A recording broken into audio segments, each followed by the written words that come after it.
அப்பாவின் வார்த்தை சங்கீதம் 42.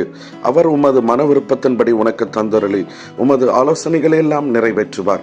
எனக்கு அன்பான தெய்வ பிள்ளைகளே, தாவீதினுடைய வாழ்க்கையில ராஜாவாய் அபிஷேகம் பண்ணப்பட்டு இருந்தாலும் ஏராளமான ஆபத்துகளும் பிரச்சனைகளும் போராட்டங்களும் அவர் எதிர்கொண்டு வந்தார். இதை பார்த்த தம்முடைய ஜனங்கள், என் ராஜாவுக்காக நான் தேவனிடத்துல விண்ணப்பம் பண்ண வேண்டும் என்று சொல்லி கர்த்தரிடத்துல ஜெபிக்கிற ஒரு ஜெபத்தின் வசனம் தான் இந்த வாசனம்.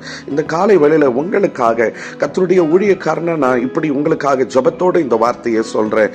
உங்களுடைய வாழ்க்கையில உங்களுடைய மன விருப்பத்தின்படி உங்களுக்கு கர்த்தர் எல்லாவற்றையும் தந்தருளி உங்களுடைய ஆலோசனைகளை எல்லாம் அவர் நிறைவேற்றுவார்.